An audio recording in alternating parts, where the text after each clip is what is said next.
Bonjour, chers confrères et chers consoeurs journalistes du monde francophone qui participent chaque semaine au webinaire que nous organisons.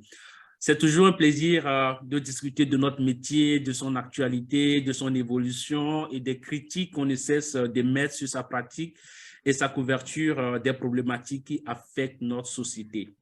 L'une de ces reproches, évidemment, porte sur l'absence d'inclusion et le manque de diversité. Alors, certains médias sont accusés de ne pas embaucher des profils divers dans leur rédaction, de ne pas être assez représentatifs de la société, de ne pas avoir au sein de leur équipe assez de femmes, assez de personnes en situation de handicap ou assez de personnes issues de communautés sous-représentées. En Europe, ces critiques vont jusqu'à taxer certaines entreprises de presse de journaux blancs pour le fait qu'elles n'offrent pas de place au sein de leur personne à des personnes noires ou à des maghrébins. Cette accusation n'est pas formulée uniquement contre la composition des rédactions, mais aussi contre la façon dont les médias couvrent l'actualité. Les médias couvrent-ils assez suffisamment les injustices, les inégalités et les préjugés qui se creusent de plus en plus dans le monde? Les médias parlent-ils assez des problématiques qui affectent les femmes ou les personnes discriminées en raison de leur origine, de leur race, de leur couleur de peau, de leur ethnie ou de leur religion? Comment favoriser l'inclusion et la diversité dans le journalisme? Nous en débattons au cours de ce webinaire organisé par le forum Pamela Award de reportage sur les crises mondiales. C'est un forum du Centre international pour les journalistes qui est basé à Washington. Je suis Kossi Balao, le directeur du forum et le modérateur de ce webinaire auquel vous participez. Sur ce plateau, je reçois deux exceptionnels journalistes, deux journalistes multiprimés qui font un travail remarquable. Ma première invitée est Doris Djeton Goudou. Elle est journaliste, experte genre et médias, coordonnatrice du programme Women Journalists for Investigation, doctorante en sciences de l'information et de la communication et ancienne directrice de publication du journal Le Révélateur. Bonjour, Madame Goudou, et merci d'accepter notre invitation. Bonjour, Kossi. Tout le plaisir est pour moi. Merci pour l'invitation. C'est moi qui vous remercie. Ma seconde intervenante est Madame Eugénie Gadé-Disso-Tosso. Elle est directrice de publication d'Africaine Média, un média qui donne la parole aux femmes, qu'elles soient en zone urbaine ou rurale. Cette année, Eugénie Gadé-Disso a reçu le prix spécial encouragement au journalisme féminin lors de la 4e édition des lauriers du journalisme d'impact au Togo. C'est un prix qui promeut et encourage la pratique du journalisme indépendant et professionnel. Bonjour Madame Tosso et merci d'avoir accepté notre invitation pour participer à ce webinaire. Bonjour Kossi et merci à vous pour l'invitation. Bonjour à tous les confrères, tous les consoeurs qui sont en ligne avec nous. Alors, qui prend la parole en premier? Nous allons parler de la diversité et de l'inclusion dans les médias. Et pour commencer, je voudrais demander à l'une des panélistes, à Madame Tosso ou à Madame Goudou, est-ce que vous avez une anecdote à nous raconter sur une situation que vous avez vécue en tant que femme journaliste dans une rédaction, une situation qui vous a donné l'impression que cela vous arrive parce que vous êtes une femme? Je ne sais pas si je dois commencer, je me lance. Oui, vas-y.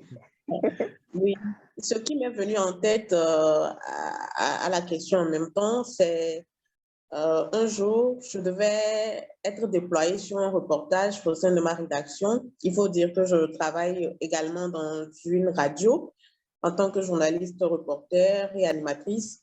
Donc, on devait me programmer sur un reportage qui est à l'extérieur de Lomé.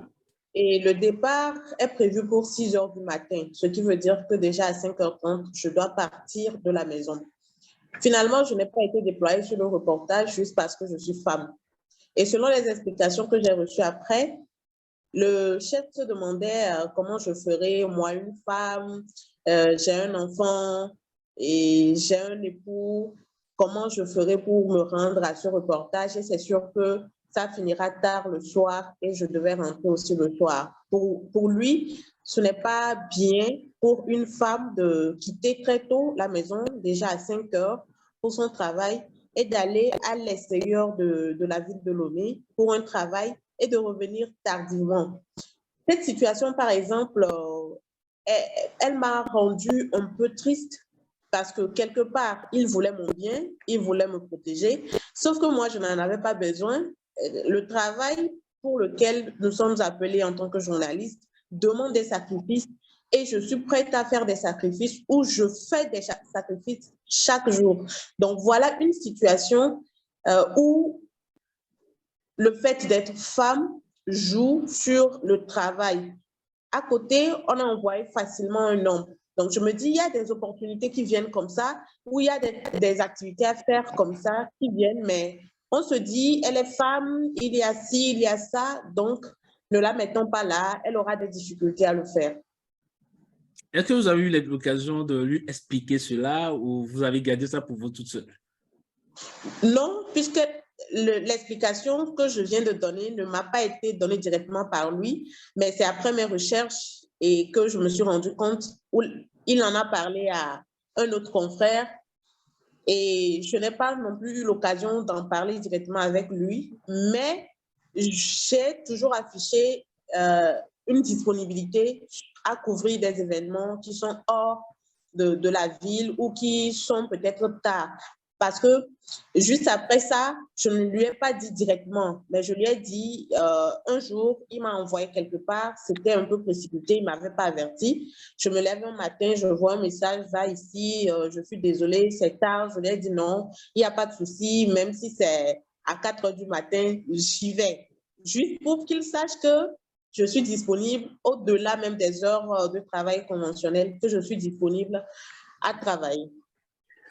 Madame Doris, est-ce que vous avez vécu une expérience similaire? Vous avez été au Bénin, la directrice de publication du journal Le Révélateur, et vous étiez la première femme à diriger un organe de presse universitaire. Est-ce que vous avez aussi vécu une situation pareille?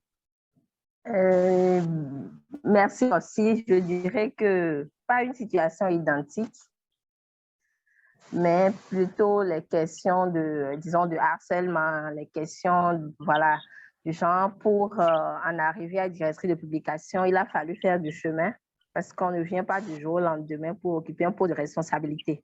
Mais lorsque moi j'ai intégré le journal Le Révélateur, l'histoire c'était que, bon, très peu de femmes restent pour faire leur parcours depuis les stages, devenir journaliste, chef de rubrique, et arriver un jour à intégrer le bureau directeur et espérer être directrice de publication. Donc, les femmes partaient systématiquement pour des questions de harcèlement. Bon, j'ai fini mes études, je ne peux plus attendre, des trucs comme ça. Et le défi, c'était de rester suffisamment longtemps pour briguer les postes, les différents postes afin de me retrouver un jour au sommet. Donc, c'est ce que j'ai pu faire. Mais ça n'a pas été aisé parce que les questions de harcèlement, ça dit, pour moi, c'est transversal. Hein. On retrouve ça partout, quel que soit le métier. Donc, personnellement, je n'en ai pas fait un problème. Je dis que tu sois en journalisme ou ailleurs, il y aura forcément cette problématique que tu vivras d'une manière ou d'une autre. Donc, voilà. Mais j'ai des anecdotes liées même à l'exercice de la profession. Par exemple, je devais aller interviewer un responsable dans une administration et lorsque je suis arrivée, il m'a déjà repéré dans sa caméra, mais a demandé qu'on m'explique qu'il était un peu occupé jusqu'à l'heure de la pause, pendant que tout le monde était parti. Et là, quand il me reçoit, c'est du genre, bon voilà, une belle femme ne peut pas rester dans la presse. Voilà, une belle femme ne peut pas quitter telle commune pour telle autre commune juste pour une interview. Les femmes ont besoin d'être traitées comme des reines. Les femmes ont besoin d'être ménagées. Voilà, bon. Tout de suite, pour quelqu'un que tu ne connaissais pas, tu ne peux pas te mettre dans une posture de genre, tu veux lui faire des avances et tout. Donc, ça, par exemple, nous vivons ça dans la profession. Et là, c'est des situations qui vous mettent un peu dans une position délicate parce que vous êtes à la quête de l'information et celui vers qui vous allez ne voit pas tout de suite la journaliste, il voit plutôt une jeune femme, une belle dame, il voit plutôt vos atouts, vos attraits, alors qu'en réalité, vous êtes là juste pour le travail. Donc, qu'on soit homme ou femme, nos interlocuteurs ou nos sources ne nous voient pas toujours. D'abord, ne voient pas, c'est-à-dire quand Corsi va quelque part, on voit Corsi le journaliste. Mais lorsqu'une femme y va, on voit d'abord, est-ce que c'est pas d'abord une belle femme? Et puis, bon, après ça, on peut voir la journaliste derrière la belle dame. Donc, voilà des situations que nous vivons. Mais personnellement, ce ne sont pas des situations qui me découragent parce que pour moi, les difficultés sont inhérentes à la vie. Hein. Que tu sois dans la... Je suppose que les médecins, les femmes médecins ou infirmières vivent aussi leur lot. Donc, en tant que femme journaliste, nous prenons ça sur nous-mêmes et nous avançons. L'essentiel, c'est de faire comprendre à l'interlocuteur que nous sommes là pour le travail et rien que pour le travail. Merci. Toutes les deux, vous avez travaillé dans plusieurs rédactions. Vous partagez d'ailleurs les expériences vécues qui ne sont pas tout à fait agréables. Mais est-ce que dans ces rédactions, il y avait assez de femmes que d'hommes? Avant de répondre à la question, à celle-ci, je retourne un peu en arrière. J'ai eu également une expérience telle que décrite par Dorit. Je vais à une interview chez un homme politique, un président de parti politique au Togo. J'étais encore très jeune, il y a de cela 5 ans, et l'interview devait se faire chez lui à la maison. J'y vais, je vois un monsieur descendre des escaliers en short. Cela m'avait d'abord choquée, mais au lieu de faire l'interview, il était là à me faire voir combien je vais souffrir en tant que femme journaliste, combien je réussirai ailleurs en tant que femme qu'en journalisme. Pendant 30 minutes, il a pris son temps pour me décourager, pour me démotiver, pour me parler du harcèlement que je vais subir et de combien je vivrai dans la précarité. Malheureusement, j'ai tenu, ou heureusement, j'ai tenu. On s'est vu dernièrement à une activité de son parti et je lui ai dit, mais c'est toujours moi qu'on envoie vers vous. On a souri, il a compris également. Donc, pour revenir maintenant à votre question, Kossi, actuellement, je l'ai dit, je travaille dans une radio commerciale basée à Lomé et à la rédaction, nous sommes 2 femmes. Sur la dizaine, nous sommes 2 et ma consoeur, elle ne va pas trop sur les terrains de reportage. Donc, elle est plus à la présentation. Maintenant, pour parler de Africaine, la vision derrière, c'est de pouvoir avoir une équipe majoritairement de jeunes et de jeunes femmes surtout. Et peut-être qu'on aura l'occasion d'en parler, mais c'est un grand défi. Et pour vous, pourquoi les femmes ne sont pas assez représentatives dans les médias ou dans des organes de presse?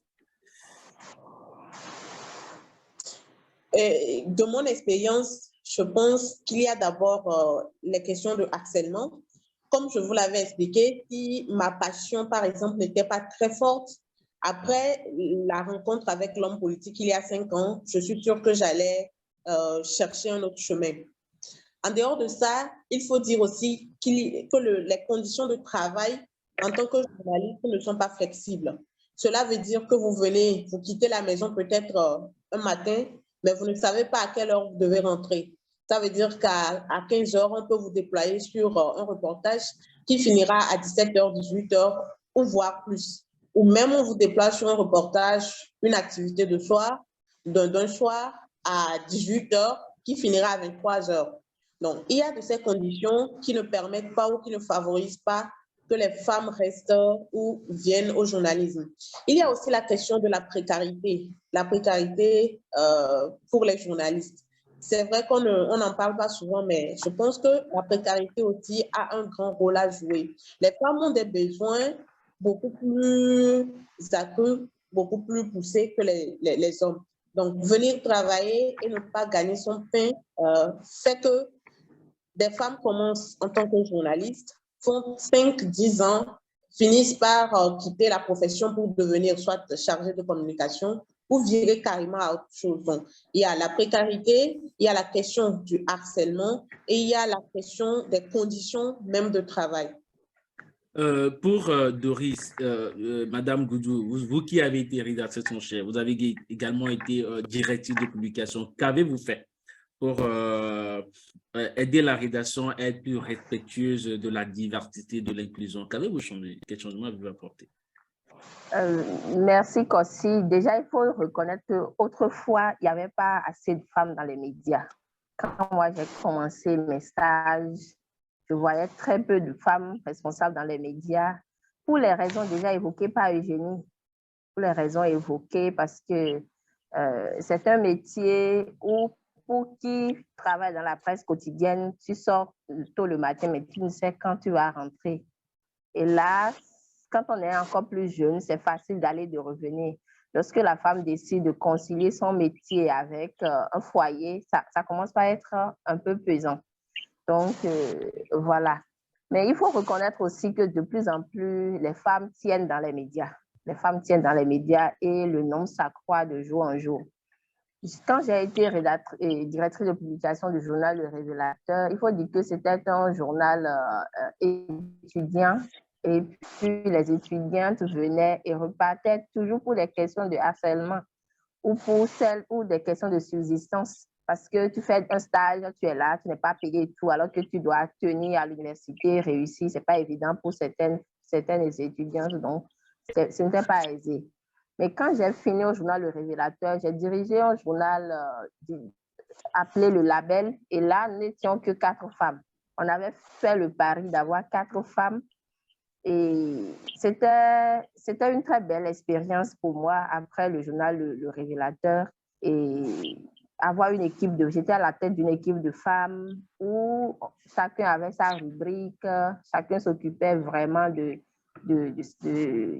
sa rubrique et travaillait à davantage affiner sa plume. Donc, moi, j'ai vécu, disons, dans les deux situations où il n'y avait pas de femmes, où il n'y a que des femmes, et j'ai pu comparer que, voilà, les femmes peuvent aussi réussir dans la presse, rester dirigées et font de belles choses. Donc, voilà. Mais globalement, au Bénin aujourd'hui, il y a des femmes. Il y a des femmes, et avec la vague du numérique aussi, il y a beaucoup de femmes dans la presse en ligne, dans le numérique, les web TV et autres là. Donc, voilà ce que je peux dire. Merci. Madame Tossou, vous avez fondé un média qui donne la parole aux femmes, un média qui aide les femmes à raconter leur quotidien, leur vécu, les difficultés qui les affectent. Pourquoi avez-vous décidé de mettre votre expertise uniquement au service des problématiques qui touchent les femmes? Est-ce que c'est parce que vous-même, vous êtes une femme, ou parce que les sujets liés à la femme sont moins couverts? Alors, je suis partie du constat qu'avec mon expérience, j'ai fait, avant de fonder Africaine, j'ai fait 3 radios. D'abord 2 radios, une radio communautaire, après une radio commerciale, et maintenant aussi une radio commerciale. Donc, cela m'a permis de voir un peu comment nous traitons des sujets liés à la femme. Et quand j'étais, par exemple, à Balimé, on avait une émission, mais c'était en éveil, en langue locale, où on appelait pour raconter comment ça se passait. C'était beaucoup plus sur les questions de famille, de foyer. Après, au niveau de Radio Mokoko, c'est pareil, c'est pour la santé, pour la famille. Au niveau de la radio actuelle, j'ai constaté qu'il n'y avait pas un programme spécifiquement pour les femmes. Et après, il y a eu un programme, c'est pour hommes et pour femmes. Et c'est seulement pour les questions de vie amoureuse, de famille. Donc, j'ai compris qu'en fait, que nous ne donnons pas une place importante à la question de la femme. Et je suis tombée enceinte. Entre-temps, je devais faire des recherches, savoir comment ça se passait, les questions de femmes et tout. Et quand je fais mes recherches sur Internet, je trouve des informations, mais qui ne sont pas adaptées à ma localité. C'est-à-dire qu'il y a des informations qui sont pour les Européennes, en Côte d'Ivoire, au Sénégal, mais pour le Togo, par exemple, la consultation prénatale ou le fer, il n'y en a pas au Togo. Quand je fais les recherches, je ne trouve pas grand-chose. Donc, après cette période, je me suis dit, bon, pourquoi ne pas penser à quelque chose où les femmes, quand on dit, par exemple, tel média, on sait que en allant vers ce métier, on trouvera des questions de femmes. Et aussi, j'ai constaté que pour nous femmes, c'est compliqué de suivre une rédaction, de rester dans une rédaction fortement dominée par des hommes, parce que les sujets qu'on nous donne, généralement, c'est les sujets de santé, les sujets culturels, la cuisine, les sujets de société. On nous dira que c'est parce que les femmes affichent beaucoup plus de volonté à aller vers ces sujets, mais moi, je ne dirais pas forcément parce que avant d'aller à Pyramide FM, la radio où je suis actuellement, j'étais correspondante de Radio Mopokpo, après donc la naissance de mon fils. Radio Mopokpo est à Fagnan. Donc, en tant que correspondante, je couvrais toutes les activités à Lomé, notamment les activités politiques.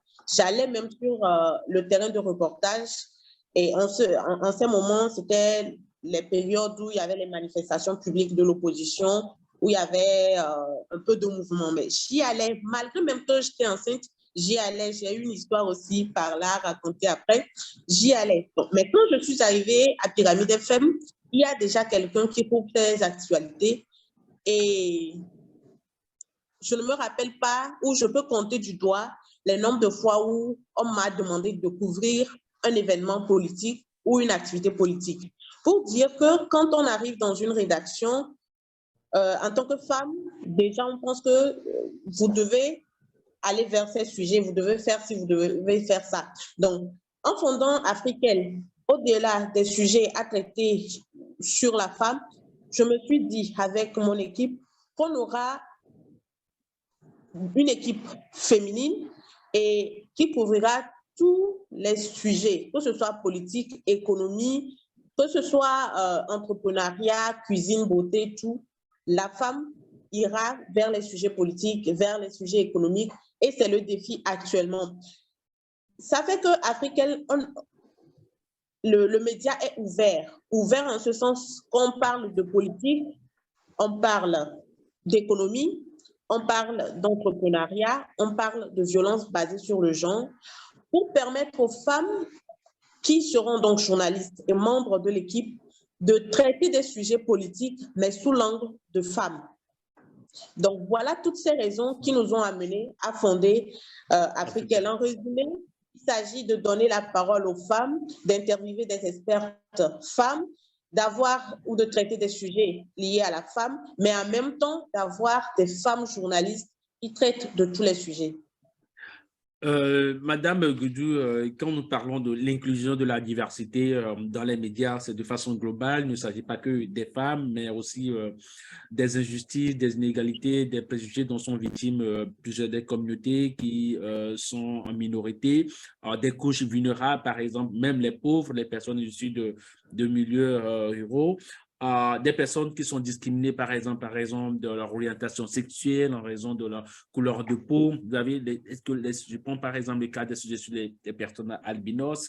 Vous avez aussi des femmes, autant que d'hommes, des personnes qui sont marginalisées en raison de leur peut-être religion, à qui on n'offre pas la parole parce qu'ils seraient de tel groupe ou de telle tribu. Mais est-ce que vous avez dans votre média des rubriques qui sont dédiées à cette thématique, de sorte que le média soit inclusif et vraiment avec des profils divers?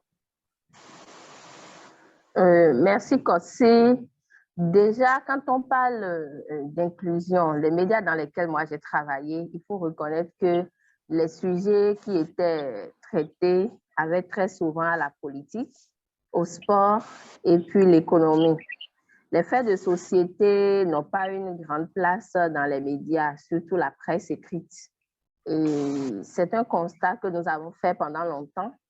Mais vous savez que les médias aussi sont des entreprises qui ont besoin de rentabiliser leur production.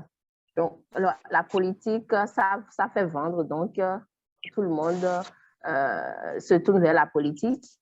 Le sport, vous voyez, actuellement, c'est la Coupe du Monde. Et puis, voilà. Donc, c'est ce qui fait vendre, qui fait courir en réalité les médias.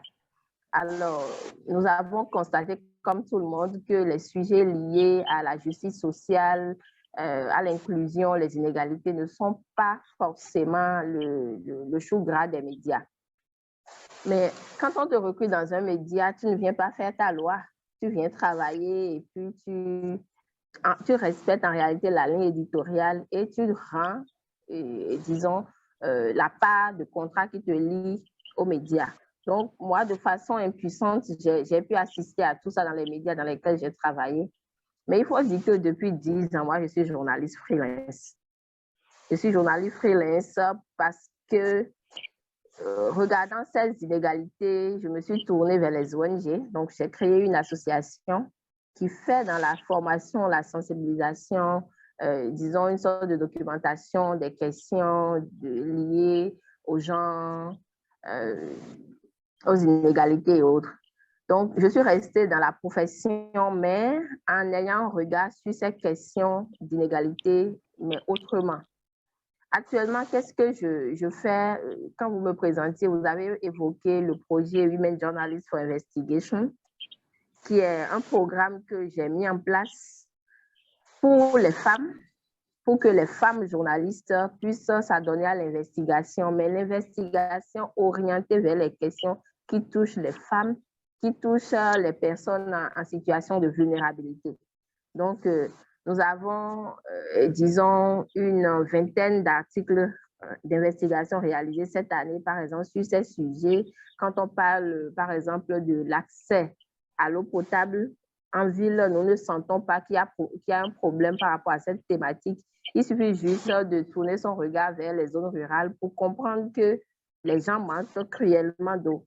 Les questions d'accès à la terre, que les femmes aient accès à la terre et puissent, disons, cultiver déjà pour la famille, c'est compliqué. Donc, alors que les femmes sont majoritairement en milieu rural dans l'agriculture et elles n'ont pas accès à la terre. Donc, nous avons ciblé des sujets pour montrer qu'en réalité, les inégalités existent surtout lorsque nous allons en milieu rural. Donc, une fois encore, j'ai fait l'expérience de la presse quotidienne où il y a très peu de sujets qui touchent les inégalités, l'injustice et tout le reste. Et je fais actuellement l'expérience en tant que journaliste freelance qui a quand même, disons, cette possibilité de mobiliser d'autres femmes avec qui je peux travailler sur des questions qui touchent aux inégalités. Qu'est-ce que je peux dire pour finir? Je suis actuellement en train de mettre en place une plateforme pour les journalistes freelance d'Afrique francophone qui ont envie de couvrir ces sujets et qui cherchent l'espace pour publier ces productions. Nous sommes en train d'analyser la possibilité de l'étendre à d'autres journalistes anglophones, mais pour le moment, c'est une plateforme, c'est dénommé actiondurable.info. Lorsque ça sera lancé avec ton concours, on pourra partager le lien et autres avec les confrères qui peuvent être intéressés. Nous avons fait le constat ensemble, toutes les deux, vous êtes unanimes sur le fait qu'il n'y a pas vraiment d'inclusion, de diversité dans les médias, mais comment faire pour changer cette problématique? Comment instaurer plus de diversité, d'inclusion dans les médias selon vous? Quelles sont vos solutions? Aussi, vous étiez mécène, propriétaire de plusieurs médias, que feriez-vous pour changer justement cette perception, cette couverture de l'actualité par les journalistes? Déjà, de mon point de vue, c'est que dans les médias, il faut systématiquement avoir une rubrique dédiée à ces questions-là et avoir des journalistes qui s'y consacrent. C'est qu'il nous faut regarder en réalité le monde et analyser toutes les problématiques, c'est-à-dire analyser les problématiques au prisme des inégalités. Quand nous prenons par exemple les ODD, il y a le principe LNOB, Leaving No One Behind, ne laisser personne de côté. Donc, c'est-à-dire, ça doit habiter en réalité les médias, ça doit hanter en réalité les journalistes de se dire, OK, nous produisons politique, nous produisons économie, nous produisons sport, mais est-ce que dans notre contribution vers l'atteinte des ODD, est-ce qu'il n'y a pas ce regard que nous devons jeter sur les questions d'injustice, d'inégalité et autres? Moi, j'ai fait l'expérience, quelle que soit la thématique que vous prenez, si vous regardez ça au prisme des inégalités, vous verrez toujours le volet à traiter qui touche les personnes en situation de vulnérabilité, les femmes, les filles, les enfants, les personnes en situation de handicap. Quand on prend, par exemple, j'ai parlé de l'accès à l'eau, l'accès à la terre. Quand on prend les crises, puisque nous sommes là dans le cadre du forum de reportage sur les crises mondiales, quand on prend les crises, les personnes les plus vulnérables, ce sont les filles, les femmes, les personnes en situation de handicap et autres. Donc, ce que nous pouvons faire, avoir une colonne pour ça, avoir des journalistes qui s'y consacrent. Et là, nous sommes dans un forum, c'est peut-être aussi ensemble de voir comment nous mobilisons les ressources pour faire aussi des reportages collaboratifs, le journalisme collaboratif, pour voir est-ce que les problématiques qui touchent les personnes en situation de handicap ne sont pas les mêmes au Togo, au Cameroun, et au Sénégal, en Côte d'Ivoire, et faire un travail à la chaîne. On pourra, les années à venir, produire davantage de sujets sur les questions des inégalités et attirer l'attention des politiques publiques sur le fait que ce sont des personnes à prendre en compte, ce sont des thématiques qui doivent être au cœur des politiques publiques et afin qu'ils puissent avoir plus de regard sur ces questions et sur cette cible-là que constituent les femmes, les filles, les personnes en situation de handicap et autres. Donc, voilà ce que moi, je pense qu'on peut faire pour améliorer la chose les années à venir. Merci. Merci, Madame Goudou. À vous maintenant, Madame Tossour. Comment instaurer plus de diversité? Comment favoriser l'inclusion de la diversité dans les médias? Est-ce que toutes les femmes comme Eugénie doivent créer leurs médias pour pouvoir porter la voix des femmes? Oui, je pense qu'il faut, pour ajouter à ce que ma consoeur a dit, il faut, au-delà du fait de créer des médias thématiques, d'avoir des rubriques et des personnes consacrées à ces rubriques pour traiter des questions plurielles afin d'avoir une diversité au sein de la rédaction. Je pense aussi que la problématique est également économique parce que généralement, tous les médias abordent des sujets liés à la politique, à l'économie, c'est parce qu'ils trouvent un intérêt. Et l'intérêt, c'est que soit ces médias ont un retour des hommes politiques ou des faveurs des hommes politiques qui permet donc aux médias de survivre. Donc, pour avoir une diversité, il faut, au-delà des rubriques, au-delà des personnes, au-delà des médias thématiques, avoir des financements pour ces questions. Parce que les médias aujourd'hui doivent survivre. Et pour survivre, il faut l'argent. Pour traiter de ces sujets, pour faire des reportages, pour faire des productions, faire des investigations sur ces questions, il faut forcément débloquer des moyens, avoir des ressources financières pour le faire. Donc, il faut également que les politiques publiques, les organisations de la société civile puissent appuyer les médias qui ont cette volonté de traiter des sujets liés aux femmes, aux filles, aux enfants, aux personnes en situation de handicap. Il faut également que ces personnes aient une ouverture vers les médias, puissent accepter de parler dans les médias. Parce qu'aujourd'hui, le constat est établi, les femmes ont des difficultés à interagir avec les médias. S'il faut une interview, il faut prendre une femme en interview, il faut peut-être l'avertir 3 jours, 4 jours avant. Mais avec un homme, c'est instantané. Vous demandez une interview à un homme, il réagit aussitôt qu'il veut le faire. Mais à une femme, il faut passer par beaucoup de moyens, essayer de la convaincre et tout. Et c'est pareil pour les personnes en situation de handicap. Pour elles, c'est peut-être parce que vous avez trouvé un intérêt, vous voulez les vendre leur image, ou si elles réagissent à travers votre interview après le retour au niveau de la population, ce ne sera pas vraiment ça, les gens vont les critiquer et tout. Donc, la question économique est importante, la question d'ouverture de ces personnes aussi, et maintenant, la sensibilisation même au niveau de la population. Il faut qu'on comprenne aujourd'hui que la diversité, où c'est à travers la diversité que nous puissions, nous formons un monde, un réel. Et accepter que l'autre est différent, accepter le vécu de l'autre, permettre à ce que l'autre aussi dans la société puisse apporter un plus, puisse s'épanouir. Donc, il faut tous ces aspects pour que les médias puissent aller vers ces sujets, puissent traiter de ces sujets.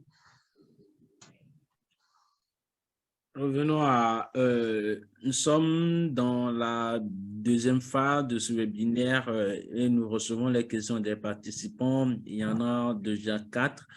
La première de Patient Lecouza, que pensez-vous de ceux qui disent que les femmes journalistes sont parfois faciles à décrocher des interviews avec les personnalités et surtout grâce à leur charme?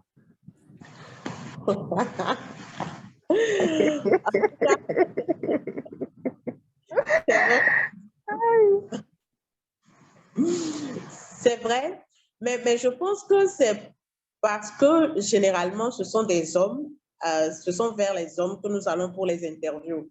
Et quand c'est également, les femmes ont dit, toi tu es un homme, vas-y, c'est beaucoup plus facile l'interaction entre homme-femme, femme-homme. Mais c'est un peu plus complexe quand c'est femme-femme, homme-homme. Donc, je pense que le constat est établi, c'est vrai.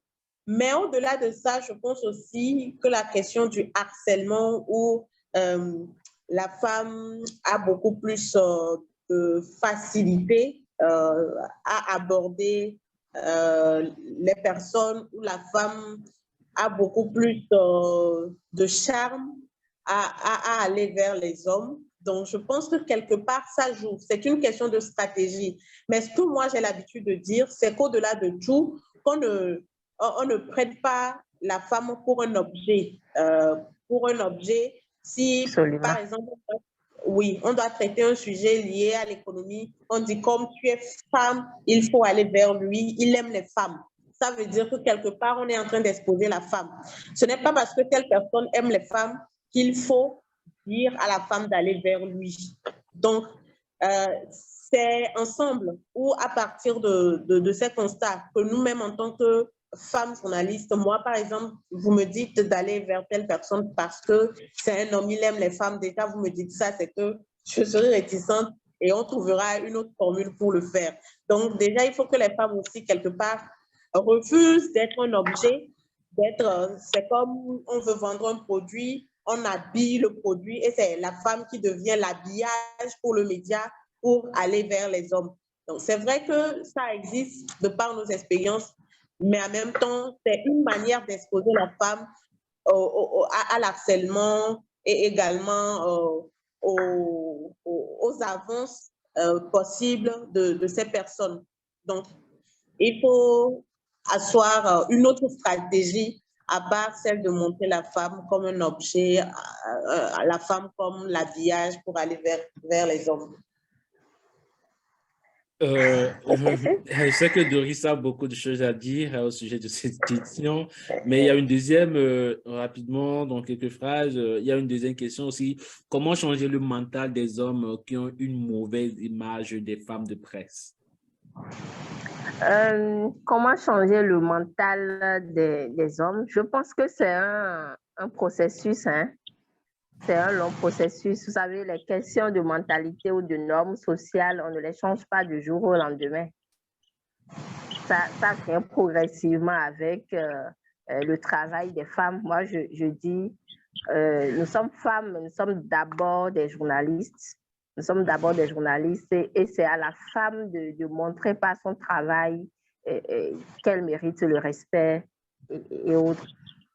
Changer la mentalité des hommes, ça ne va pas venir tout de suite, ça va venir progressivement parce qu'il y a déjà trop de préjugés sur les femmes journalistes. Moi, je me rappelle à mes débuts, quand je disais à quelqu'un, je veux faire du journalisme. Quoi? Qu'est-ce que tu vas chercher dans ce monde où les femmes ne restent pas au foyer, les femmes ne se marient jamais, les femmes sont entre les cuisses des hommes dans les structures, les femmes sont parties et restent tard et rentrent. Il faut changer de métier. Et moi, j'ai eu, disons, des petits copains ou des fiancés qui sont partis parce que j'ai dit, je veux être journaliste et rien ne peut me détourner de cette passion.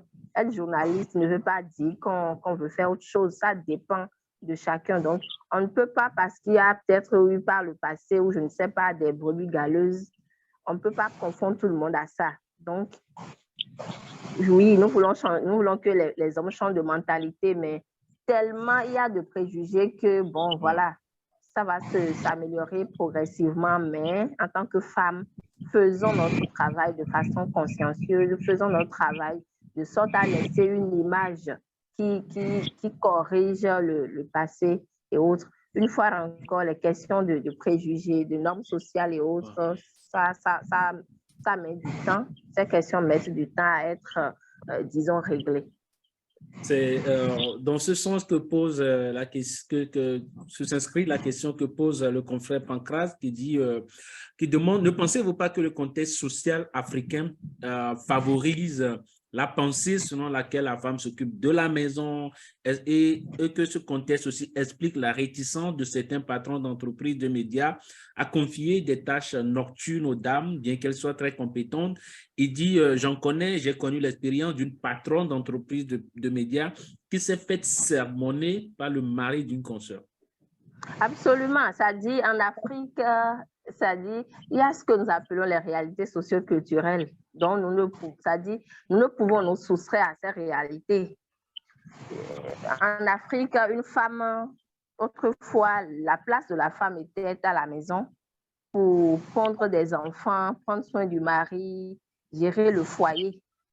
Et l'homme, c'était l'homme qui devait être dehors, travailler, ramener de l'argent ou de quoi subvenir aux besoins de la famille. Donc, ça, longtemps, c'est ce que l'Afrique a été. Donc, si progressivement ça se corrige, on ne peut pas espérer que du jour au lendemain, tout devient rose. Donc, le contexte aussi en est pour quelque chose. Et bon, peut-être que l'expérience avec certaines femmes aussi a montré que, bon, on a confié des tâches nocturnes et puis, bon, pour des raisons de foyer et autres, elles ont dû rentrer à la maison et puis, bon, voilà, ça n'a pas marché. Mais de plus en plus, moi, ce discours, je ne le tiens plus trop parce que j'ai rencontré des femmes formidables qui font des choses exceptionnelles dans leur rédaction. Des femmes qui dirigent et qui restent tard la nuit, qui font leur travail. Il y a des femmes qui présentent le journal de 23 heures avant de rentrer chez elles. Donc, disons que c'est toujours les clichés du passé qui nous suivent jusqu'à aujourd'hui. Sinon, aujourd'hui, les femmes sont dans la profession. Nous n'avons pas encore autant de femmes que d'hommes dans les médias, mais ça vient et progressivement, les choses s'améliorent.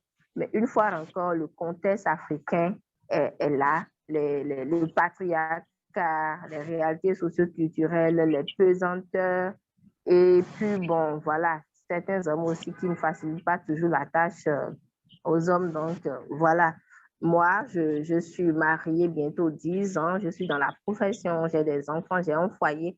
Pour moi, c'est une question d'organisation. C'est une question d'organisation. Si tu arrives à trouver un partenaire qui comprend que tu as des ambitions, tu as quand même, disons, une profession qui te passionne, à laquelle tu tiens, je pense que tu trouves le mécanisme pour tout concilier. Et puis, bon, voilà. Pour finir, il n'y a rien qui soit totalement aisé. Les difficultés, pour moi, sont inhérentes à la vie, sont inhérentes à tout métier. Donc, tu choisis ton métier, tu prends les difficultés en compte et puis tu avances en fonction de tes ambitions. Donc, voilà un peu. Je vois une contribution d'une consoeur dit bonjour Sabrina Curien, journaliste en île Maurice, une réflexion. Je constate que la problématique de l'inclusion quand il s'agit de faire écho à la voix de femmes dans les médias est universelle. Et je continue à voir, et ce, avec beaucoup de regrets, que la sphère politique reste encore très masculine, d'où l'absence de visibilité des femmes politiques dans la presse. Mais on a assez parlé, on a parlé de femmes, on a moins parlé, par exemple, des personnes en situation de handicap ou des personnes qui sont aussi discriminées en raison de leur orientation sexuelle. Est-ce que nos rédactions africaines, par exemple, sont prêtes à embaucher un journaliste en griffe, un journaliste qui a des comportements un peu féminins?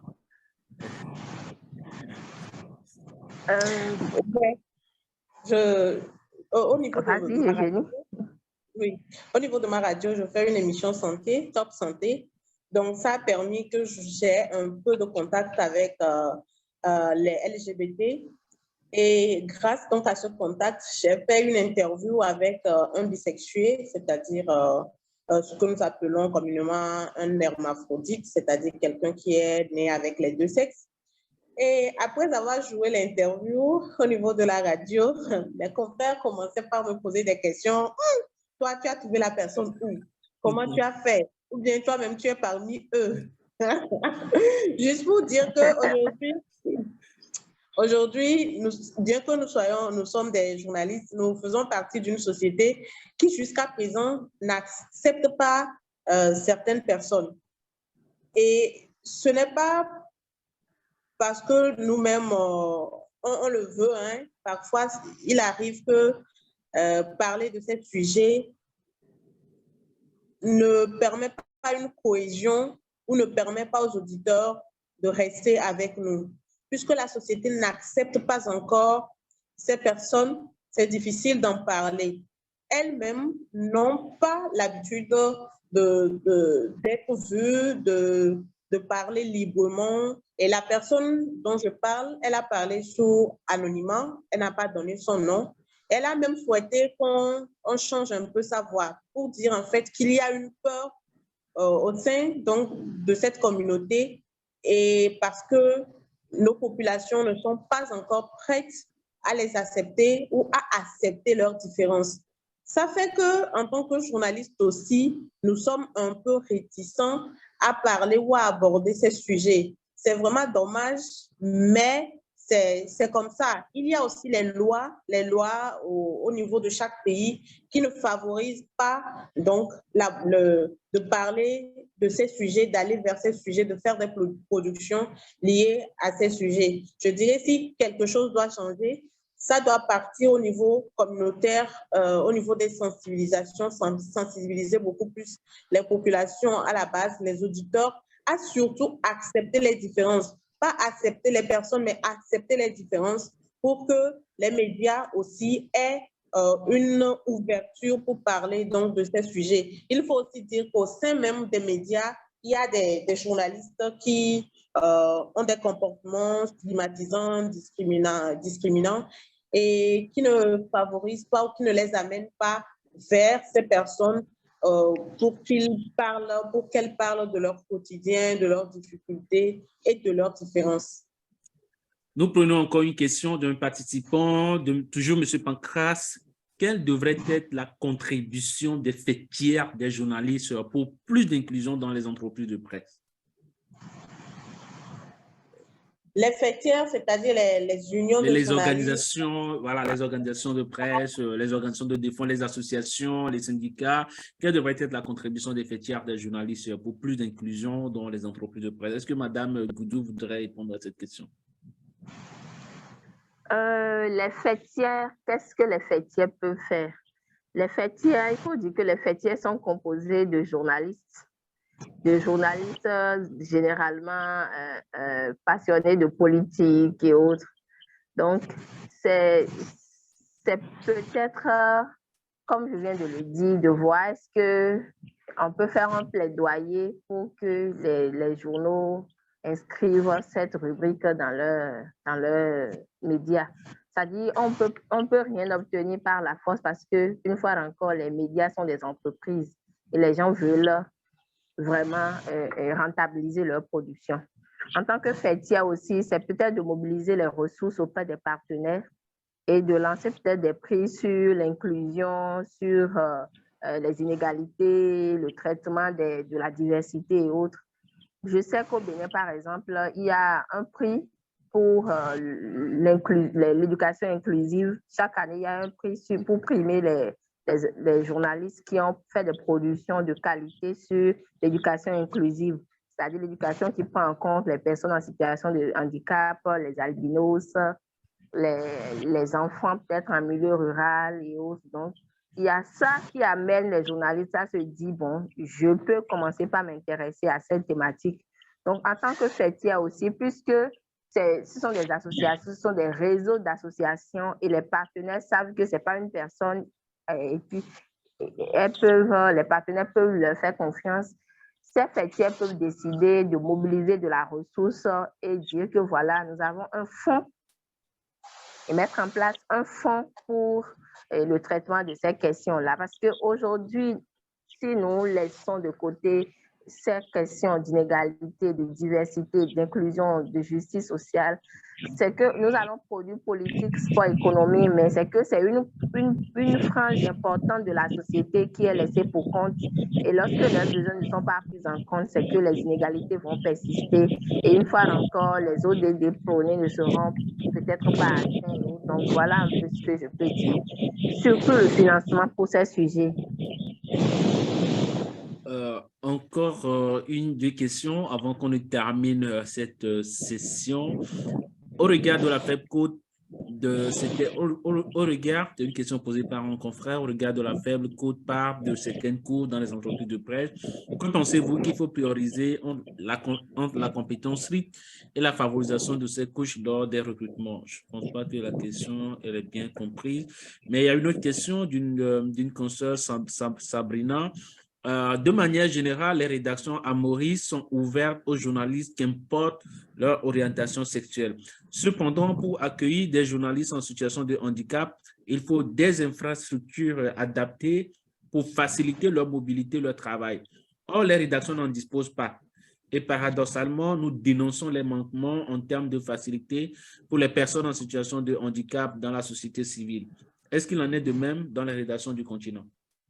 Bon, de mon point de vue, oui, parce que pour effectivement recruter un journaliste en situation de handicap, c'est qu'il faut prévoir les commodités, certaines commodités, je veux dire. Lorsque la rédaction est au 4e étage et qu'il n'y a pas ce qu'il faut pour l'aider ou les ascenseurs ne marchent pas, ça dit, le journaliste en question ne pourra pas aller faire son travail.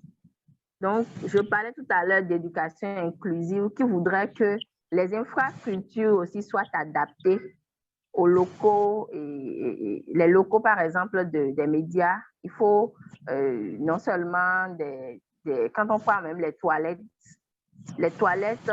communes ne sont pas accessibles à toutes les personnes en situation de handicap. Parfois, il faut prévoir des toilettes spécifiques pour certains. Donc, ce n'est qu'à travers le plaidoyer que progressivement nous irons vers cette, disons, la réalisation de ce vœu souhaité de tous, de voir l'inclusion aussi bien dans nos rédactions qu'à travers nos productions.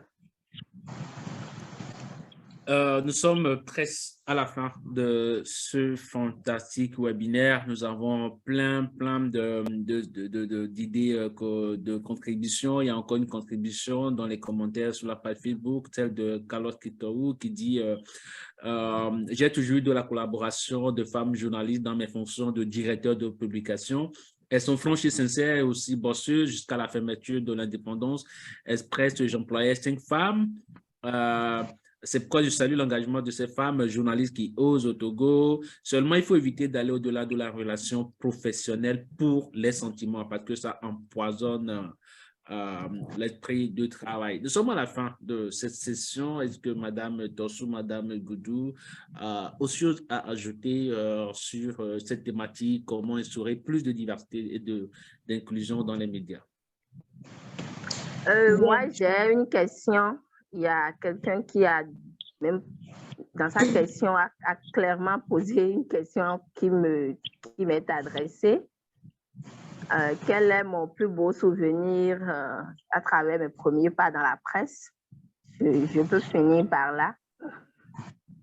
Moi, je suis passionnée j'ai toujours voulu faire le journalisme. Je ne vous coupe pas la parole. Je ne vous coupe pas la parole, Marado, mais il y a une question dans les commentaires sur Facebook. Je ne sais pas si elle est appropriée, si elle est juste de la poser. La question, je ne sais pas. Elle dit ceci, qu'est-ce que les femmes journalistes ont à offrir de spécial?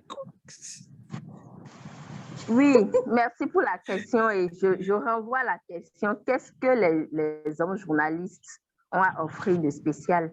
Un peu comme nous avons, on dit, il y a des femmes qui ne font pas leur métier. J'ai rencontré aussi des confrères qui sont d'une paresse qui n'a pas de nom. Donc, on peut reposer la même question. Qu'est-ce que les hommes offrent de spécial au métier? C'est juste que longtemps, sous nos cieux, les hommes ont été à l'école, longtemps, ils ont été au devant des choses. Et l'écart entre leur scolarisation et la scolarisation des filles a fait que, bon, voilà, on les voit toujours au devant. C'est la même question qui se pose en politique en termes de représentativité des femmes dans les instances de prise de décision. Moi qui suis, c'est-à-dire avec mes 2 casquettes, journaliste et société civile, je peux vous dire que la question se pose de tous les côtés. La représentativité des femmes dans les instances de décision, qu'on soit dans la presse, en économie, en politique, en sport, partout, le problème se pose parce que le fossé qui a séparé l'éducation des deux était si grand que progressivement, ça se comble. Donc, si les femmes n'ont rien à offrir de spécial, les hommes non plus n'ont rien à offrir de spécial. Et puis, je vais finir par répondre voilà, à votre question du plus beau souvenir que vous gardez lors de vos premiers pas en radio. Oui, bon, c'est presse écrite. Moi, je n'ai pas fait la radio. J'ai été tout le temps journaliste presse écrite parce que j'aime écrire. Et je disais que depuis le collège, j'ai toujours voulu faire du journalisme, mais du journalisme télé. Mais j'étais très timide. La presse, ce que je garde de plus beau dans la presse, c'est que c'est ma volonté de rester dans le métier qui m'a amenée à surmonter ma timidité. Quand j'ai eu mon bac, j'étais tout ce qu'il y a de plus timide au monde, incapable de parler devant 2, 3 personnes. Et aujourd'hui, j'ai eu un parcours qui m'a permis de corriger ça au point où je donne des conférences ici au Bénin et hors du pays. Beau souvenir, c'est le poste que j'ai occupé en tant que directrice de publication du journal Le Révélateur. C'était un parcours qui m'a permis d'en arriver là. Et aucune femme en 15 ans de l'existence du média n'avait jamais occupé ce poste. Même après vous? Encore... Non, après moi, il y a eu une femme. Okay. Oui, après moi, 7 ans après moi, je crois, il y a eu une femme. Mais l'expérience là, c'était une expérience unique. J'étais encore très jeune, il y a de cela 11 ans ou 10 ans, voilà. J'ai été directrice de publication du journal Le Révélateur il y a 10 ans. J'étais encore plus jeune que ça et c'était ma première expérience en termes de gestion de la ressource humaine, de gestion d'un média où il y avait 230 journalistes, stagiaires, membres du bureau et tout. Donc, c'était une expérience formidable. Et c'est ça qui m'a donné, disons, toute cette assurance que que les femmes aussi peuvent diriger, que les femmes peuvent faire aussi des choses extraordinaires, pourvu qu'on leur fasse confiance, pourvu qu'elles se jettent à l'eau. Et depuis ce temps, je suis dans la société civile et ça m'a permis de me renforcer ma confiance en moi-même, renforcer mes capacités en rédaction de projets au-delà même des médias et tout. Donc, mon plus beau souvenir dans la presse, c'est mon poste de directrice de publication au journal Le Révélateur. Donc, voilà un peu. Et je ne sais pas si j'aurai encore la parole avant de finir, sinon je voudrais juste rappeler la plateforme actiondurable.info que nous sommes en train de mettre en place pour les journalistes francophones, tous les journalistes francophones qui sont intéressés, qui pensent qu'on peut collaborer, qui peuvent publier leurs productions, les investigations, quelle que soit la thématique, surtout les grands enjeux mondiaux, comme on les appelle, le climat, la migration, le terrorisme, le genre et voilà, l'environnement. Actiondurable.info sera bientôt à leur disposition. Merci. Et à vous la parole, Madame Tosso. Votre micro n'est pas activé. Merci à vous pour l'opportunité et merci à tous les confrères qui sont restés avec nous. Et je veux dire ou faire une mention spéciale à toutes les personnes qui font l'effort de promouvoir les femmes dans leur rédaction et notamment du DP, Carlos Quetoou, parce que j'ai connu une consoeur grâce à lui, ou grâce donc à son journal, pour dire qu'aujourd'hui, pour répondre à la question qu'est-ce que les femmes ont de spécial à offrir dans le domaine du journalisme, pour dire aujourd'hui que les femmes sont intelligentes, elles sont travailleuses, ambitieuses et elles voient beaucoup plus loin. Donc, il est important de les associer dans les médias, de permettre à celles-ci de faire éclore leurs talents, de permettre au monde de découvrir la créativité des femmes, l'effort des femmes, et aussi dire qu'aujourd'hui, il y a beaucoup de choses qui se font dans le domaine du journalisme, notamment liées aux femmes, des productions qui se font ici et là. Et il est important donc d'encourager ces personnes qui travaillent, qui font l'effort de permettre une diversité dans les productions, de continuer par le faire. Merci donc à toutes les personnes qui nous ont suivis. Et c'était vraiment un réel plaisir de découvrir Doris et son travail et de lire les commentaires des confrères depuis même l'île Maurice. J'espère qu'on aura d'autres occasions pour se voir, pour discuter et parler donc de notre métier de journalisme. En tout cas, le forum, il est là, il est ouvert pour ça, pour des opportunités de collaboration, de travail. C'est un espace de travail pour les journalistes francophones du monde entier. N'hésitez pas à l'utiliser et même Goudou à partager après un appel à collaboration. Le forum est créé pour favoriser des échanges sur la pratique de notre métier de journaliste. Et c'est un plaisir aussi pour moi, un privilège aussi de vous avoir toutes les deux, d'avoir pu partager cet excellent moment pour discuter de l'inclusion, de la diversité dans le journalisme, dans les médias, de la place qui est faite au traitement de ces questions. Merci infiniment d'avoir partagé vos riches expériences, votre parcours, des expériences vécues et aussi des propositions de solutions justement pour corriger ce gap dans les médias. C'est la fin de cette session, de ce webinaire qui a été sponsorisé justement par le Dow Jones pour permettre d'organiser plus d'activités sur l'inclusion, sur le genre, sur la diversité. Merci aussi à tous les participants qui ont été avec nous depuis le début. On a fait 1 heure ensemble et qui ont posé de riches questions, des questions qui témoignent de l'intérêt de cette thématique. Merci aussi à ceux qui nous ont suivis dans le groupe privé sur Facebook. Je pense qu'en 1 heure, on ne pourra pas débattre de tout ce sujet. Donc, le forum, il est là. Continuez à poser vos questions et ensemble, faisons avancer le journalisme de notre métier. Moi, je suis à Abidjan actuellement pour organiser demain, dans le cadre de ce forum, un apéro rencontre avec les journalistes. On discutera de notre métier, de comment le faire avancer ensemble. Et après, ce sera peut-être l'étape d'autres pays francophones. N'hésitez pas à nous rejoindre pour ceux qui ne sont pas encore membres.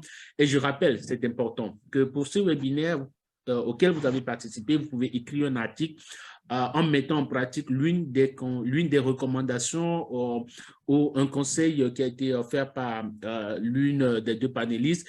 Et vous aurez la chance de gagner un prix financier. Donc, à chaque mois dans le forum, nous lançons un concours pour primer les meilleurs reportages ou les meilleurs articles issus de nos webinaires. Ce webinaire aussi, on fait partie, donc n'hésitez pas à le suivre.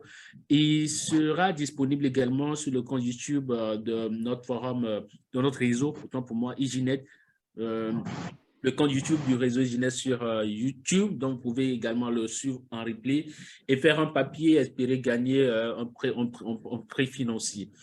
Merci encore une fois, Madame Tossou et Madame Goudou, pour votre disponibilité. Déjà, Merci, je ne sais pas si on aura l'occasion aussi de se voir. Bonne fête de fin d'année. C'est la période de fin d'année à tous et à la prochaine. Au revoir. Merci beaucoup, Kossi. Le plaisir était pour nous.